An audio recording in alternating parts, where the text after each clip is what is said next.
Emokonnekuppeja tarvitaan emoruoan keräyksessä ja mehiläiskuningattarien kasvatuksessa. Nämä ovat tämmöisiä 8 milliä halkasijaltaan ja noin 10 milliä pitkiä mehiläisvahasta tehtyjä kuppeja. Kupit voidaan tehdä valamalla tai puristamalla tämmöisen tuurnan ympärille, ja tässä katsomme nyt menetelmää, missä kupit tehdään valamalla. Valamista varten tarvitaan astia, missä sulatetaan mehiläisvahaa. Vaha, jota käytetään, on puhdasta pohjukevahaa. Kelpaa tämmöiset pohjukkeista tulleet pienet soirat, joita syntyy kovasti emokasvatuspesiä tehtäessä. Asetamme tämmöiseen sulatuskuppiin vahapaloja ja vaha sulatetaan vesihauteessa. Se käy kätevästi hellalla tämmöisessä vanhassa kattilassa. Lisäksi tarvitsemme tuurnat.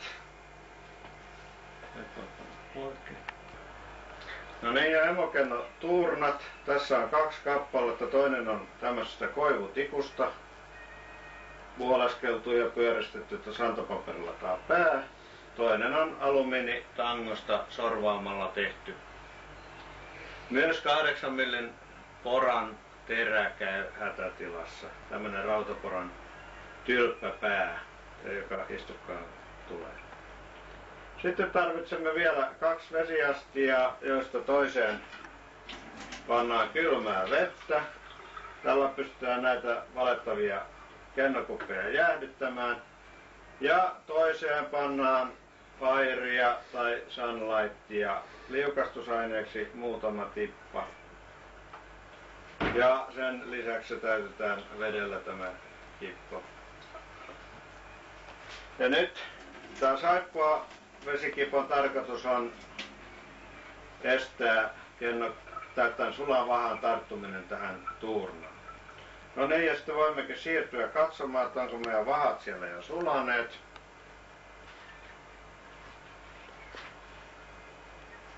Ja nyt meillä on täällä tää vaha näköjään sulaa täällä vesihauteessa.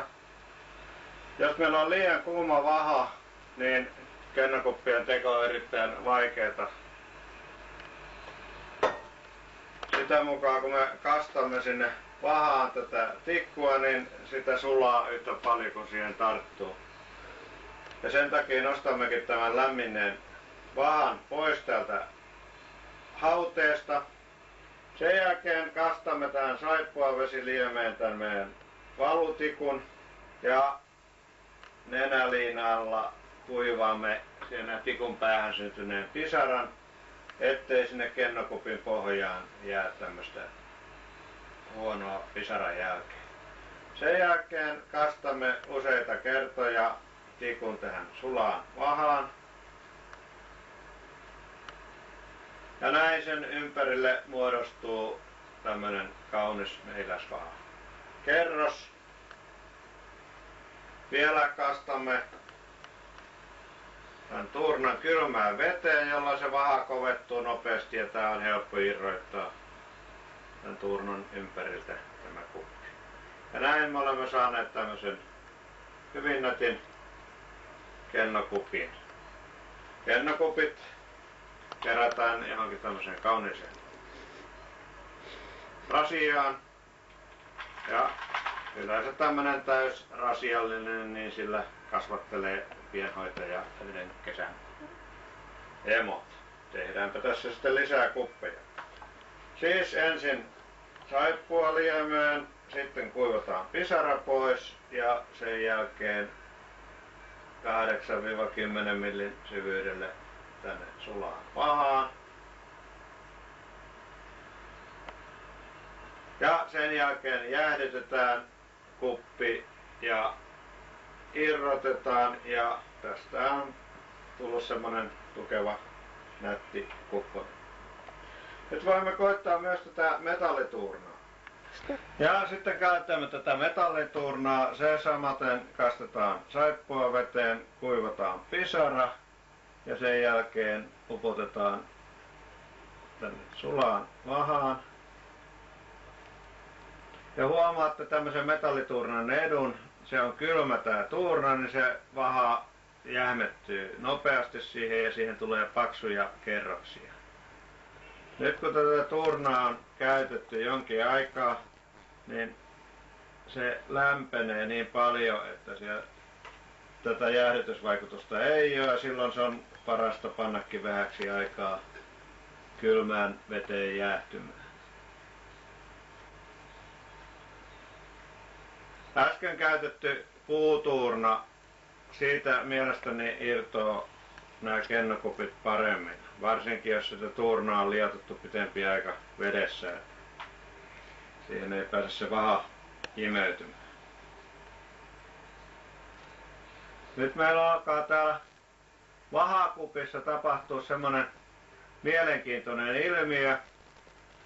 Siellä nimittäin vahan pinta alkaa jäähtyä. Vaihdanpa tämän puutuurnan tähän tilalle.